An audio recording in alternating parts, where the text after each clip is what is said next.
So we're going to start, I suppose, with Roz and John and Mary, who are the three casting directors who are up here. So creative differences. Creative differences, yeah. Is that where you're split apart? Yeah. That where you're split apart? Yeah. Arguments at the moment. In terms of, I think better you do my phone first. In terms of casting for big films, when somebody comes to you and they say, like you've done, like Lord of the Rings and things like that, and they come to ask you, tell you what you're looking for? What do you then, how's up the process kind of you going out to find the right person? Well, if it's a big film, if it's a real big studio film, they very often have a star attached, because that's how they've got all the money together to do the big film. So they'll give us the script, which we look at first and pretend we're making a judgment on it, and then we take it anyway if the money is right. And we work out the kind of people we should suggest, and the lists go out to the director, and he has about 18 producers on a big film, and he will say, I like this one, and this one, and they usually always fall in love with one person. So you work very hard to get the director's wish. And I'd like to do my start everything with here all night. Also, one of the festival people that's running this with us is, of course, Paul Latt, and you know Paul pretty well. And he, of course, cast Paul in War of the Buttons. We did. Do you have a story about how you found Well, Paul? Mary met him outside. We were going like mad for a big crane, and I think Mary should actually answer this one. Yeah. Hi, that's very true. We were casting hundreds and hundreds of children at the time. They were all queuing up, bigger than X Factor at that time. And so suddenly he appeared in front of me, and he said, I'm in an awful pain. I'm really sorry, I'm in an awful pain. Having Granny is sick. I was just wondering if you could see me now. I'm waiting. So I just thought, you know, he's got the right look and everything. Because we were looking for a fellow called Gorilla, and I just thought, he is Gorilla.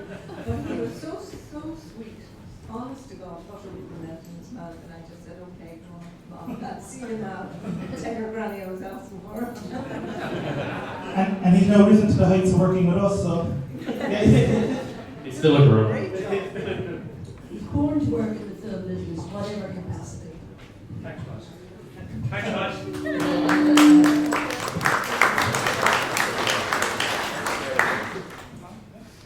Chris Rowe is a Hollywood talent manager here with us, but also a filmmaker, and has his film A Tale of Two Sisters in Screen in competition.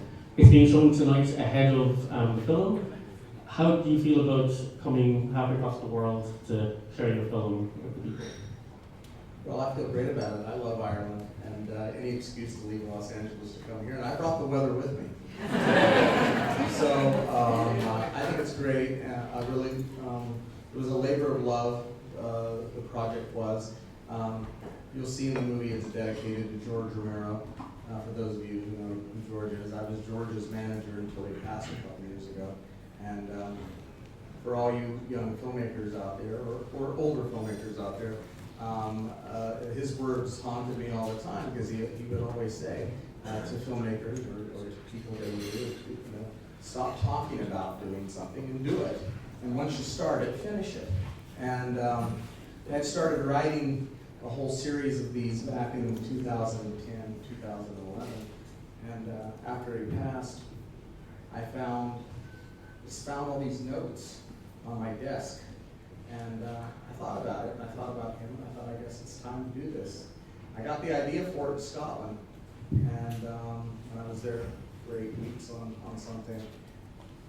And some of those I wanted to shoot there, but I think I can very easily shoot them right here in Ireland.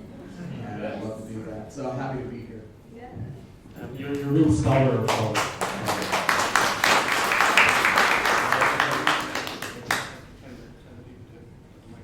actually, can everyone just talk close to the mic, although this is feeding back. Chris, you're a great scholar of film. You're one of the most knowledgeable people in that field I've ever met. And I think that comes across in the film. It's very much old Hollywood story. Can you tell us about, like, it as a tribute to George Romero? I mean, where did the exact story come from? Well, I mean, I dedicated it to George, but it really is kind of an homage to classic cinema from the 30s and 40s. It's all black and white, noir, and we spent a lot of time finding the right place to shoot it, finding the right props. I mean, we had 250 props, and costumes had to be made, and the whole thing that I was the most concerned with was if I couldn't make you believe it was 1949, then I hadn't done my job. So that's why I'm severely broke. Because I mean, every time they would come back and they go, well, this is going to cost more money, I'd go, okay. And then someone else would come back and say, well, this is going to cost this, and I go, okay. But I don't regret any of it because it had to be done. And so, because there's a lot of thought when you, like, if you're shooting black and white, you can't just shoot it in color and then make it black and white and think that everything's going to look right. You really have to kind of strategically plan patterns in your fabrics and colors and all of those things. So on set, in color, things look really bad, but once converted to black and white, they pop out. And so there's a lot of thought that goes into that. And my favorite cinema is 30s, 40s cinema, black and white. I love the old Universal monster movies. And we shot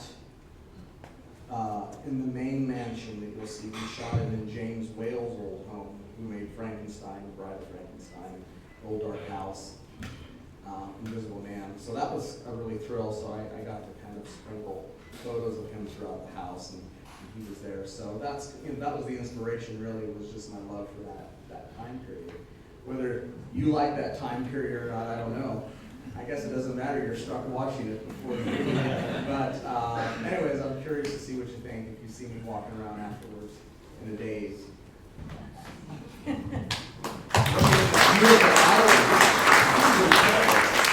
A film should be shot here like monthly. Yeah, Just something absolutely. It's incredible. Absolutely. I feel like we're at the start of a horror film, though. A lot of people gather together on a mysterious island. They never go. And if we can pass the mic down there to Courtney,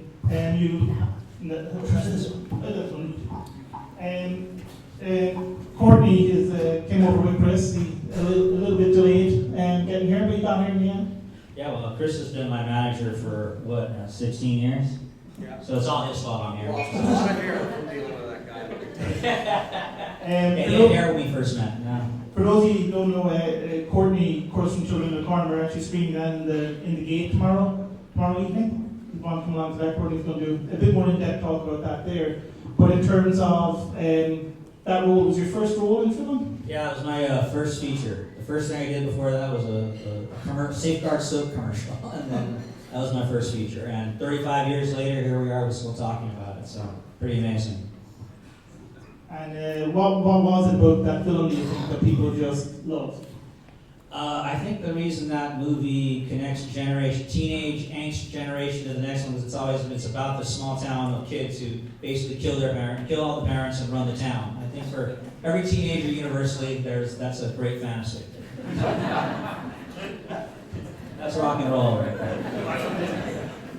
And you've worked with some great actors as well. You worked with like Tom Hanks in The Burbs. Yeah. Horrible Human, I believe. Yeah, he's the nicest guy, the nicest A-list actor you'll ever meet in your life. He's just completely down to earth. I mean, yes, everybody assumes, but it's really true. You also starred in Back to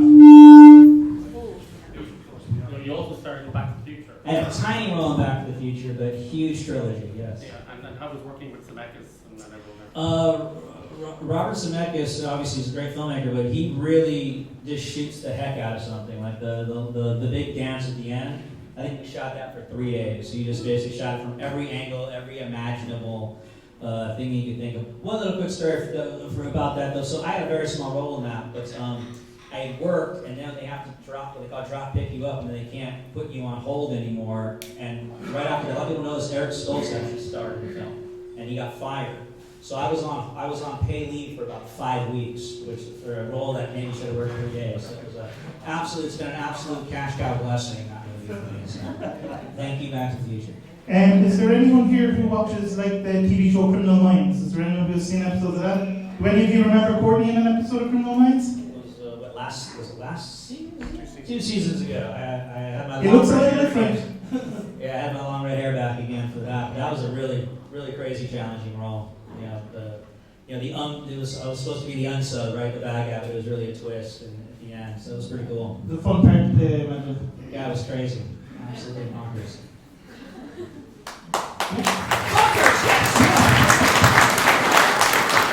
Move on to Caroline? Yep. Yeah, I think the mic is too close to this, so it starts feeding back. That's the reason. Caroline, you've obviously starred in many horror films. What do you think of the location where we are right now? Do you think it's perfect for a horror film? It's perfect, isn't it? I mean, what a place to be, really. And the ride over was amazing. We rode on one of those, what are they called? We'll ride the speedboat. Not exactly. My friend called it a ribeye, but it was one of those little ones that my friend, I know it's a steak, but it was it's called a rib something, and it was amazing. Very, very Bond. But very Bond.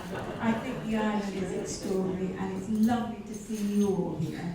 Have you enjoyed your look around? And it is very spooky, isn't it? It is. I'm not very good with spooky. We watched our film Maniac last night, and I haven't seen it for 100 years, and I actually jumped. I thought, what a wimp. Anyway, sorry. Yeah, a bit of a wimp. I don't do horror very well. Well, let's talk about your Bond, That's Why You Love Me. You played the role of Naomi. You were a bad Bond girl. Yes. How was that working with Roger Moore and the Lewis Gilberts and that whole experience? Well, that was extraordinary, because Roger was one of the nicest, most wonderful, giving, caring people, an extraordinary humanitarian for UNICEF.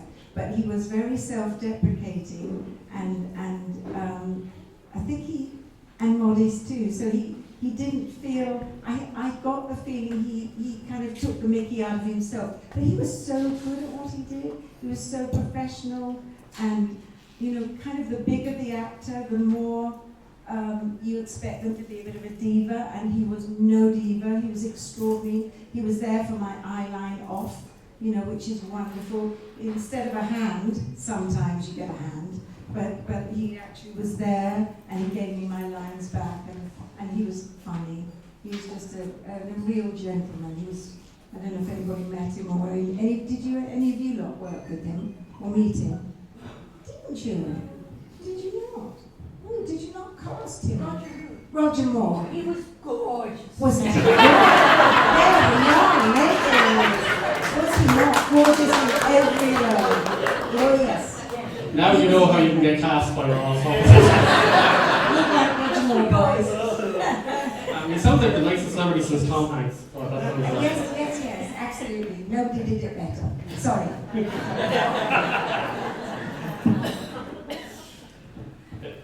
So we're going to move on now to Patrick. And the things in Chris's film has been as well, a lot of people say it has echoes of The Twilight Zone. And of course you were in a wonderful episode of The Twilight Zone. Yeah, being here, I want to reiterate first of all how Spike Island is such an incredible venue for bringing out horror, because the people that were here at various stages over the centuries were basically stripped down to the raw personalities and horror. And a wonderful film last night, even though it really was horrific. Maniac, it strips people down to their personalities and the person trying to take the identity of somebody else and put it onto a doll. I mean, these are extraordinary areas of psychological exploration of that horror film itself. And I think I want to say thank you for inviting me here and the work that you guys are doing and bringing horror back as a genre in a sense. But one of my favorites for sure films or series that was ever on television, apart from things like Tales of Unexpected and Hitchcock's Half Hour, the finest, without any shadow of a doubt, was the Twilight Zone. And I used to, every Friday night, we didn't have a telly in Germany, but there was a family, Murphy, across the way, and Mr. and Mrs. Murphy used to go out to the pub on a Friday night, and I was allowed to go in and watch the Twilight Zone with Paul and Joe, as they were called, and absolutely adored it. And years later, look what happened, that 2 scripts were found in a drawer by Mrs. Rod Serling, written by, at that time, the late Rod Serling. And so I had the honor of being in the final Twilight Zone ever written by Rod Serling.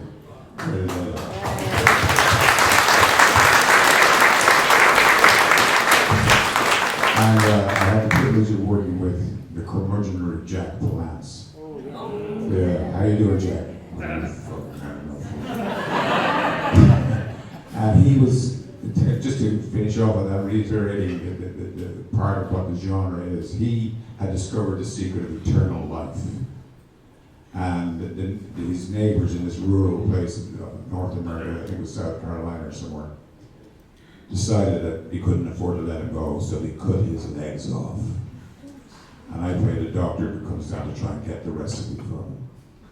And he had all the dialogue. He had just come off that City Slickers thing. It was the first time I'd ever seen, speaking of hands, I'm giving you clues, it was the first time I'd ever seen and experienced an actor using a monitor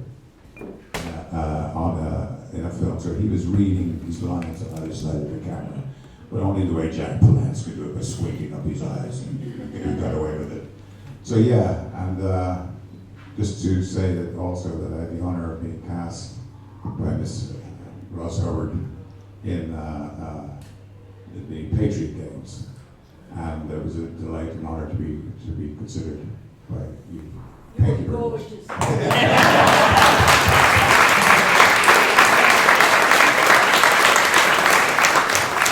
And of course, probably, I know we were talking to you about this before, but you're one of the few people ever who have played both Dr. Frankenstein and Dracula. Yeah, I know how to be horrific. And I did have the honor of playing Dracula, Count Dracula. And again, you know, very basic human qualities expressed in that. He was from, I think there was some connection with him in West Cork, Kerry, around that area. And he was born in Dublin, I think, Branstover, the writer. And of course, Frankenstein is also about basic human morality, what the Mary Shelley was writing about, the morality of creating life. So again, once again, genre is the horror genre. It speaks to some very real and deep things, and I was definitely an honor to do that.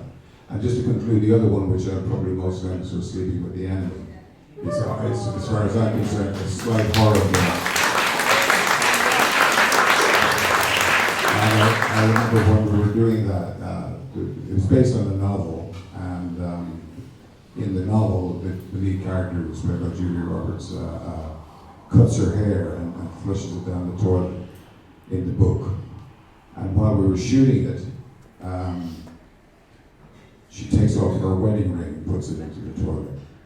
And I said to the director, Joe Rubin, I said, Joe, everybody knows that ring's not going to flush away. He says, that's the point, Patrick. Alfred Hitchcock, the greatest horror director of all time, said there has to be a moment in a movie where the audience go, don't do that. And so I consider that a horror movie as well. Wonderful. Well, thank you, Patrick.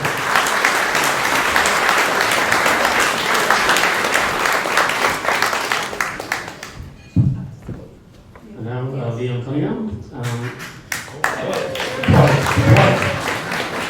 Happy Dublin one anyway. Well, folks. Good night, everyone. If they had lost, would you just left? Well, it's not going to get any better after that. Far away. Well, just to deal with the ugly night in the room. The Game of Thrones just ended obviously this year, but it was the most anticipated last series on TV show that I've ever seen. I wanted to be sort of in the eye of all that, the anticipation, not being able to talk about things, just the sheer secrecy of it all. Well, that was a pain in the arse. I'm no good at I hate keeping secrets. and having to lie about stuff, which we did. The whole Jon Snow thing about is he dead, is he back, is he coming back, and all this. And I'm not good at it. A mate of mine once said, Lee, never ever start lying because you lack the one thing that's heavily required if you want to be a lawyer, and that's a good memory. So I don't bother. And I'd love to be able to lie my way out of things, but I can't remember. Somebody said, well, you said that last week. You know, what exactly did I say last week? I can't remember. We knew before. You have to remember, before you guys we already had our script a year before. It took us a year to shoot it. Season 1 to 6, we shot 10 episodes in 6 months. And when I got to the last season, it was 6 episodes. It took a year. So the strain on people waiting was almost unbearable.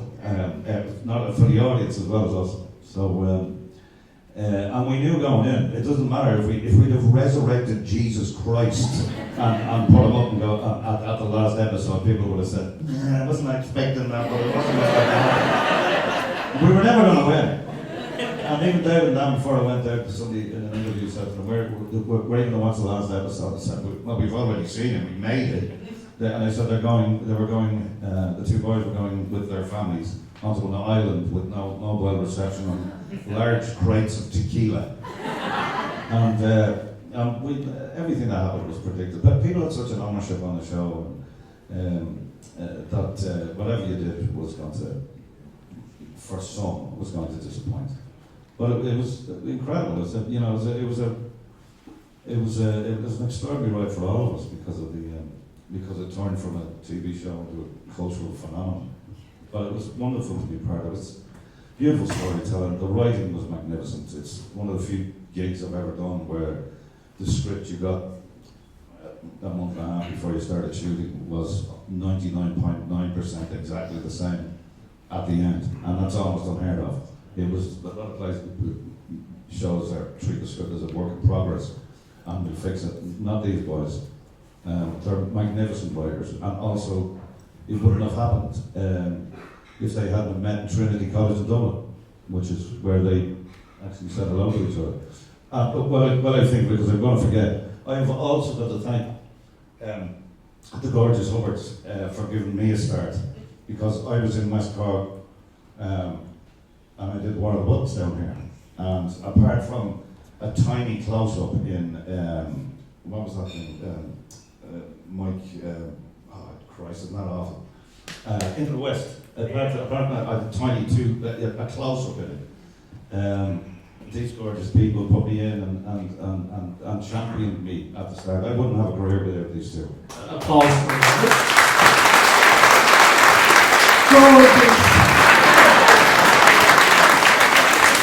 So with that people playing on me. Tell us about the film we'll be watching later tonight, Dog Soldiers. There's a full moon as well tonight, Yeah, so we couldn't have planned that better. Yeah, it's fantastic. There's a legacy thing. It's not often. When I was sent the script originally, there was a huge rewrite, and it wasn't the bones of the story was there, but it was just kind of being there, seeing that, done that, kind of looked at it. The attraction was you don't often get a chance as an actor to turn into a werewolf. Lon Chaney, there's a history. It's one of those gorgeous things that cinema was sort of invented for. And it went away, and I thought it wasn't coming back. And then there was a rewrite, and they sent it back, and I just laughed my ass off reading it. It's a werewolf thing. It's actually, if you watch the show, the film properly, it's Goldilocks and the Three Bears. That's what the story is. It's hilarious. In Afghanistan, when the British were in Afghanistan at this awful war, they had a mobile truck cinema that they used to go around the British bases. And every time it came back to, it was going around, they'd ask the soldiers, what do you want to see? And every time they said Dog Soldiers. And they said, we've got lots of other stuff here. And they went, no, Dog Soldiers. And it was a great compliment because we tried to be as true as we could to British soldiers, or any soldier, any grunt. We tried to be honest about them, and they're a bunch bunch of ne'er-do-wells and funny guys and guys who shouldn't be in the army and are. It's Neil Marshall who wrote and directed it. He also his first foray into television was directing the Battle of Blackwater in season 2 of Game of Thrones, and he contacted me. Rolling Stone, so it was his first time. Rolling Stone wrote a review and said Battle of Blackwater is possibly the best era of television that has ever been made. And he sent me the quote, and underneath he wrote, "Not bad for a first timer, huh?" Well, he's a great guy. He's a Geordie guy. And it's fantastic guy.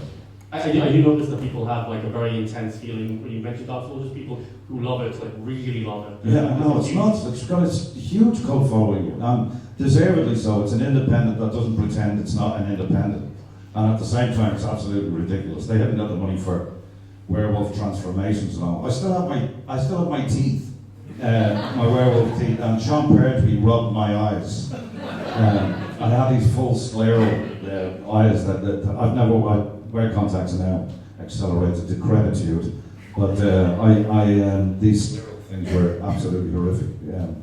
In a disused steel mill in Luxembourg, very dusty, and they're full eyeball contacts. Horrible, painful. And we'll show it to the audience now, I think. I'll go roaming. Is there anyone who has a question? No, that's No okay. questions, all right. Well, that's it. We'll go roaming. Any questions? Yep. How are you, lads? Thanks for coming. Liam, something I wanted to ask you mainly about is your time. You were a Sparky, weren't you? 11 years. Yeah, and the transition from that, being a man who had to provide for a family and things, how did you balance taking what is essentially a fate and still providing? Do you know that early stage of acting where you're doing fuck all but you're hoping it'll work? I've had a long-suffering wife that I've been with for 35 years, and thank you. Yes, she is. I'm a martyr. There's a guy I know once said that he said that I'm married 35 years, and he said if I'd shot her when I met her, I'd be out of jail by now. It was really tough. It's an interesting question because when you have a desire to have some sort of artistic or creative thing, and you've walked away from an ESB manila envelope on Friday where you had your bills paid and all to walk away to nothing, and your boyfriend and very young child are sometimes wondering maybe not where the next meal is coming from, but where the next mortgage payment is coming from, and you are faced with a choice of being offered something that you didn't think was very good, and you thought you might be, without being arrogant, might be better, you can do something better than and yet it's a payday, and it's coming to winter, and you may not have money for a coat for your child. I had about 25 years of that, and it's only the last 5 years that I'm actually able to pay my bills, although I am frequently on Twitter accused of being a rich bastard who lives in a gated community in Hollywood, which is news to me. I'm still in the same house I've been in for the last 30 years. However, the haters gonna hate. I had a luxury, I had a trade. I wasn't walking, out of the bank and kind of burning my bridges behind me.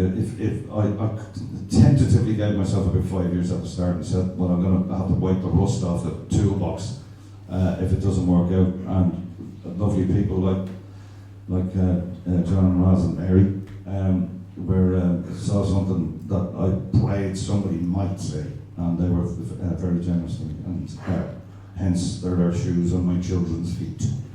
Great stuff. There's a question here. I just wondered, now critics, the ones from newspapers, everybody seems to have an opinion now. How do you deal with everybody having an opinion on your social media, and before it would be an opinion, a critic on a newspaper, and now it's absolutely the whole world have an opinion on what you're doing and what you're saying? And a question to everyone, I suppose. Yeah. Does Briefly, anyone have briefly, anything? I regard it as the fellow said, a man much more articulate and witty than me, that he said opinions are like arseholes, everyone's got one.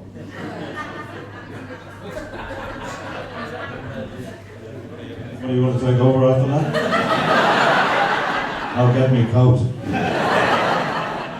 Is there any more questions there? Daniel? I'm sure it was Clint Eastwood said that in one of his detective movies, wasn't it? What was he called in those detective movies in the 70s? Dirty Harry, yeah, I'm sure he said that about them. Everyone's got an opinion. You know, this question's to John and Roz about what you look for in an actor when you're casting.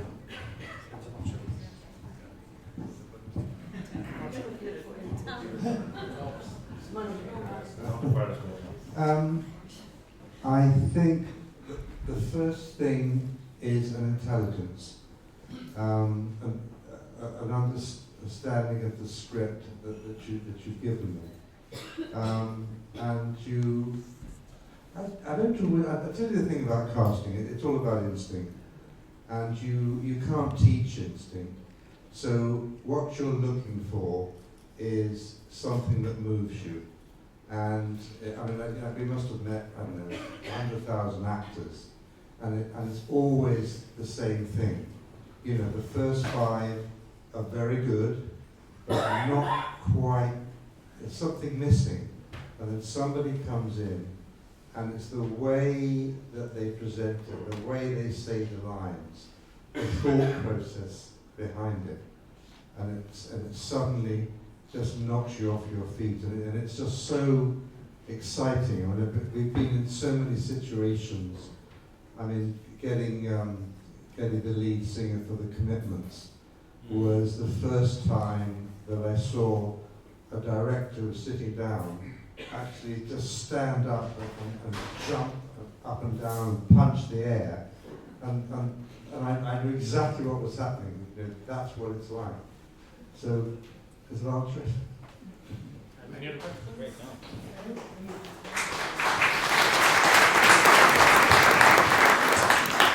Hi guys, this question is actually for Ross and John again. You've been involved in some of the most iconic productions of all time. Do you have a particular favourite, and do you have one that you wish you never got involved with? More of them than the other.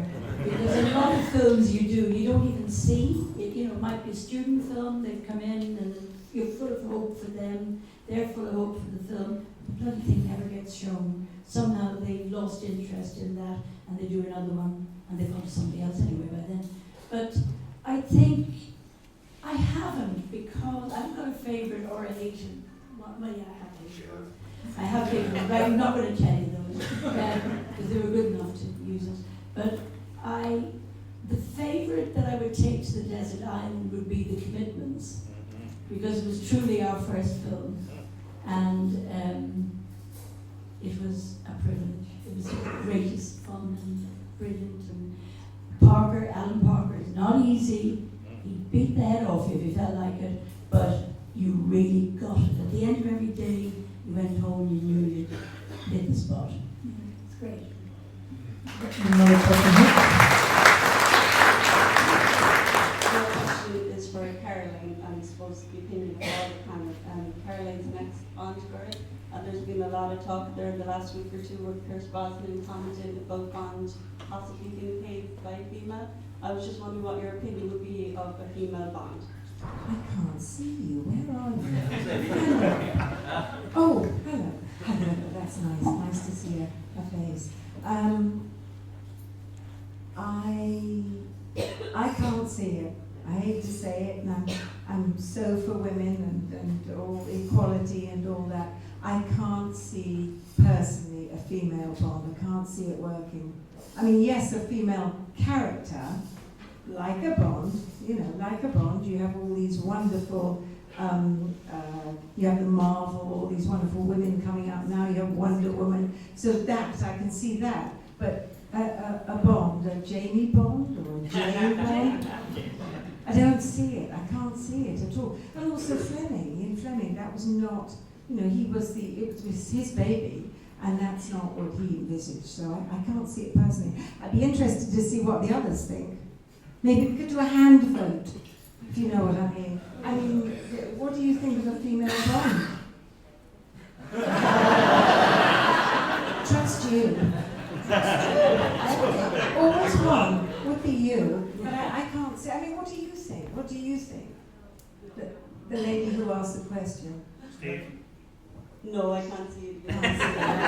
No, I think not. I mean, I think Daniel, I mean, obviously Roger's my Bond, always will be, and he was wonderful to work with. Every Bond, every actor that's played Bond has done it their way. They've given it their take, and they've all been brilliant in their own way. And also, it's a time thing. Roger was perfect for the 70s. You know, it was, and by the 80s, I think he'd had enough, and also it had changed, styles had changed, acting had changed, everything had changed. But no, I think Daniel Craig is perfect for now. I think the Bond people had to really look to their, look at Jason Bourne, and they thought, uh-oh, you know, Jason Bourne is you know, right up there now, so we need to do something, and they got the right man in Daniel Craig. Interesting to see who they get next. That's a nice question. We have time for another few quick questions if there's anyone around. Yeah? Just pass it down. Also, the Hubbard actually cast the Bourne films as well, didn't he? Yes, Dan's put us out of work. Our son has taken over the Bond films now. The Bourne films, not the Bond. Sorry, my dear friend Debbie still does Bond. Little Bond. Yes. Debbie McWilliams, fabulous casting director, comes to Dingle for her holidays. Our son has taken over Bourne now, but yes, we did do them for a while. Yeah. Love the Bourne films. My question is for Mr. Gaines, or Malachi, as he has been known. My grandfather was a bomber pilot in World War II, and I had the great privilege of growing up and knowing him, and he loved Memphis Belle as I do.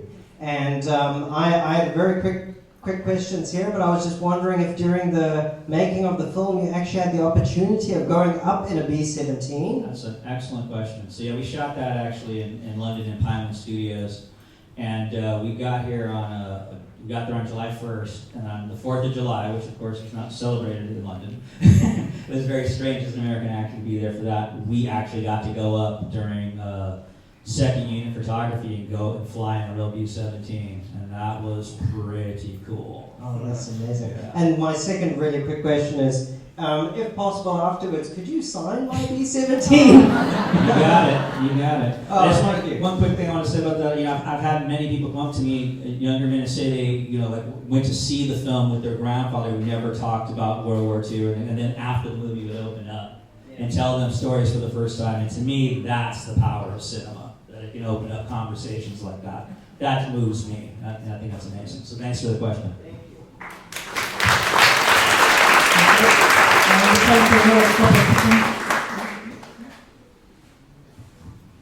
One over there.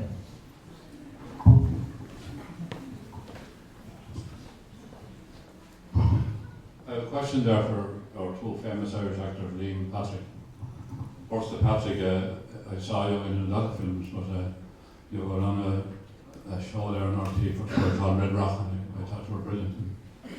Was there any chance of RT making any more shows of that, or being an actor like yourself into it? Well, it was an interesting series. It was set, it was shot rather up in the Players' Wills factory up in Dublin, North South Circular Road, which is very near Drimna, where I grew up. And I thought there was a rawness and a authenticity that appealed to me.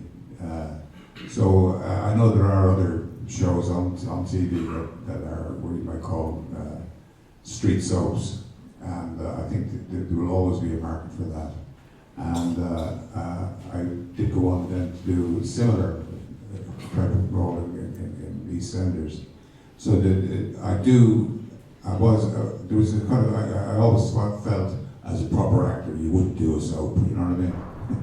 But as Liam was saying earlier, the writing can be really, really good, and in the end, in everything, if the writing is good, actors will be attracted to it. Apart from just the money, you really do get attracted to the roles. So yeah, if the right one comes along, for sure. Liam, I also saw you in a lot of Irish shows on RT1 and on Channel 4 and so on and so forth. About films made by Ruler, and you'll see a late one there. You'll have Pat Short, you being the gangster, and Pat Short being the barman, which I thought was very, very an excellent show. Do you want anything in the pipeline for that type of thing again? No, not for.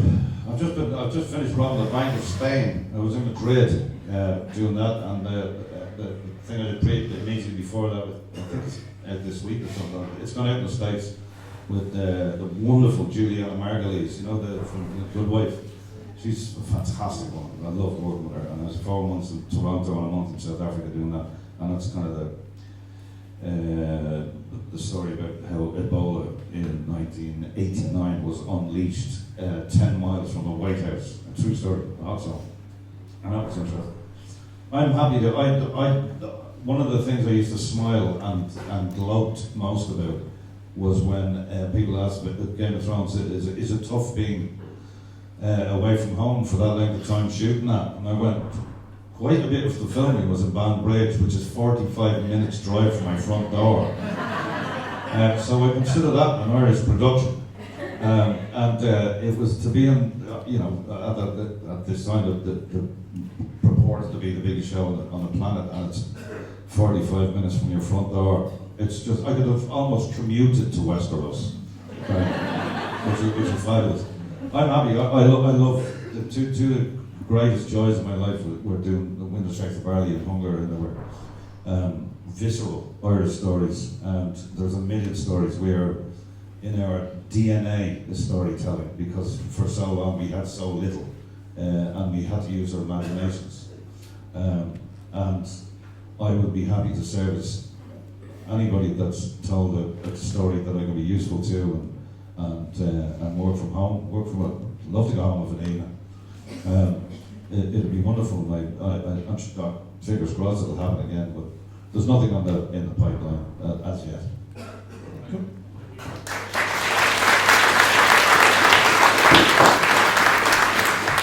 We have time for about 2 questions, as long as they're quick. This is for Patrick and Lee. First of all, Patrick, at what stage when you were a whippersnapper kicking a ball around Brickfield did you realise you wanted to be an actor, and your journey from there, how did that kick off for you? Was it through theatre? And How do you know about Brickfield? I know, I'm not too far away from Brickers myself now, I know. I was third choice Irish Youth International goalkeeper in soccer. Very nice. I want a round of applause for that.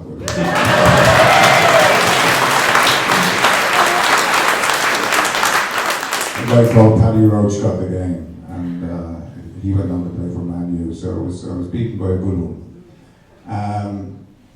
It was, if you know Brickfield, you'll know a club called St John Bosco. Bosco's, yeah. I started playing football for them, but I also stood on the stage for the first time in the John Bosco Hall. I was third spear carrier on the left. And progressed up to our ladies' hall on Munro for the panto, and then I went to England. And I was inspired. My elder brother Emmett is an actor as well. My father started a theatre group in Carlow called the Little Theatre, which still exists, in fact. And his motivation, in fact, which is quite interesting, was that he was also a union organiser and farm workers organiser. And he found that with respect, the local farm workers could barely walk and talk at the same time. So he set up a theatre to get them to be more confident in their, and I think theatre and acting is a great education, and the arts generally, but certainly theatre is a great education for young people. I think, and music and Kyotis and all those people do wonderful things. So that was, and then when I went to London at the age of tender age of 17, I had my first legal appointment at Kilburn High Road. I worked at the Tricycle Theatre, but I also set up my own theatre in a place underneath a restaurant, and we used to put on poetry evenings and short plays and all of that. So that was the gradual process until one day Ross Hubbard saw me Is that true, Ross? It's absolutely true. Let's pretend that's true, all right. Thanks, Patrick. I'm Kyo Square, by the way, across the road from us. And just to Liam, really quickly, Liam, you done a short where you were a driver in a heist, wonderful short many years ago. Shot quite well, and a step above, for a short. Is that when it started to snowball for you? You started to pick up bigger roles, or talk us through that process when you transitioned where you were getting a lot of backing and a lot of recognition, and you started to get a lot more work. As the fellow said, I've been 30 years waiting to be an overnight success. It's brick building. If I was, as that fellow said, I was an electrician for 11 years, so there wasn't a point in my apprenticeship where I became an electrician. It's a process. It's still a process. This temporary notoriety from Game of Thrones will disappear. There'll be a few old timers will remember me, but it'll be you used to be that fella that was in that show. And as it should be, because we, as actors, we need to go out and do it again, so people have to forget what you've done before. It suits the actor's lifestyle, especially when they like to eat.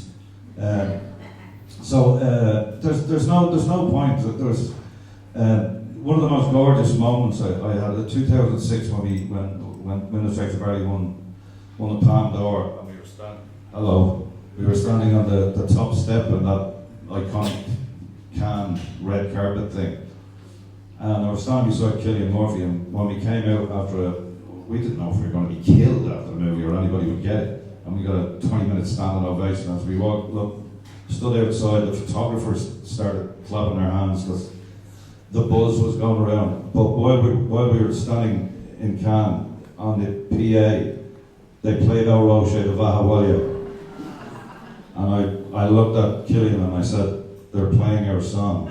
and that was the moment. That for me, that particular 20 seconds was taking Ireland over there, them loving it, and we did something good.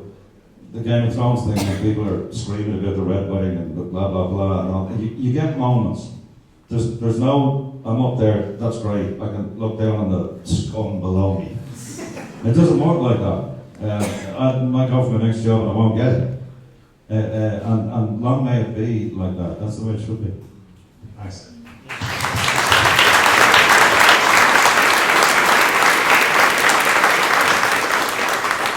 We're just about to wrap up there. We're just going to take one final question from I think John here from Spike, and a big round of applause for John and Patrick. So we've a last question here from John. It's actually for Chris, if I could. You've obviously worked with one of the biggest legends, I guess, in Hollywood, in George Romero. And I'd love to hear something more about what that experience was like. And I guess a little bit of your own experience in Hollywood in general, for somebody who's been through all sides of it, and I suppose seeing all the faces of it. Would you describe it as an enjoyable experience and one you would absolutely repeat? Well, without swearing. I mean, I've been really lucky to have been able to have a career, if you will, and make a living and really work with some incredibly amazing people. I'm still in awe over it every day. I was, like I said, I was George's manager for 15 years. And for anyone who knows anything about Hollywood, to have a rep for more than a couple of years, is a miracle. So to have someone for 15, that's like a lifetime, I've been Malcolm McDowell's manager for about 13. Clyde Barker, anyone who knows Clyde Barker, I'm Clyde Barker's manager. So I've been really lucky to have that. And, for me, there's nothing more thrilling from a representation perspective than to have a client that you really believe in, and you get to fight for him or for her. And just because you're a name doesn't mean that the phone's going to ring or that it gets any easier to try to say to a producer or say to a casting director, no, he can do it. I know he can do it, and this is why. I also have had clients who have been kind of typecast too, like, Malcolm Dell as an example. You know, he gets cast as a villain, and he's a delicious villain. But there's a lot more to Malcolm than playing a villain. And I remember, did anyone see his show Franklin and Bash? That was on for 4 years. It was a comedy, and I'll never forget the casting director calling me. I pitched him for it. They called me and they said, "Can Malcolm really do comedy?" And I'm always a little flabbergasted by that, and sometimes I probably come off ruder than I really mean to be, but I'm like, well, do you know anything about his life or career? I mean, obviously you're thinking about Clockwork Orange, you're thinking about, Dr. Soren from Star Trek killing Kirk, but there's a lot more to him than that. He's one of the funniest people you'll ever meet. So, you fight every day, and so it's very rewarding. And I think it can be very sad too, because I've seen a lot of really wonderful actors, truly gifts from God, that for no reason the phone just stops ringing for them, and they can, they say you're only as good as your last film. I've seen some people have their last film be fantastic, and then the phone just stopped ringing, and you don't know why. It's just the way it is. And as casting directors, you certainly know that times have changed so much. Casting directors don't have the power that they used to. There was a time when, casting directors were like gods, and that they would say to a producer, "No, you need to do this, and this is why you need to do this," and the producers respected the casting directors. Now, they're like servants that the producers say, "No, this. You do all this work for them, and then they go, no, we're interested in these 5 people. Call these 5 people." And after they've laid this groundwork, and you've done all this hard work for all these years, and you know these actors, and one of the best experiences I've ever had is when, usually I'm by myself fighting for the client, and every once in a while you have an entire casting office fighting for them too, and you're trying to convince the producers, and I'm trying to convince the producers, and threatening to burn down their home, and then suddenly, sometimes you score and you get to do it. But we don't always get what we want. Sometimes we recommend, you just mentioned to me today that through the years you've probably wanted Malcolm for 20 or 22 different projects, and it's never happened, and it's just, that's the way it goes. So it is rewarding. I do love it, and I've been doing it for so long I can't imagine doing anything else, except maybe coming to Ireland and film.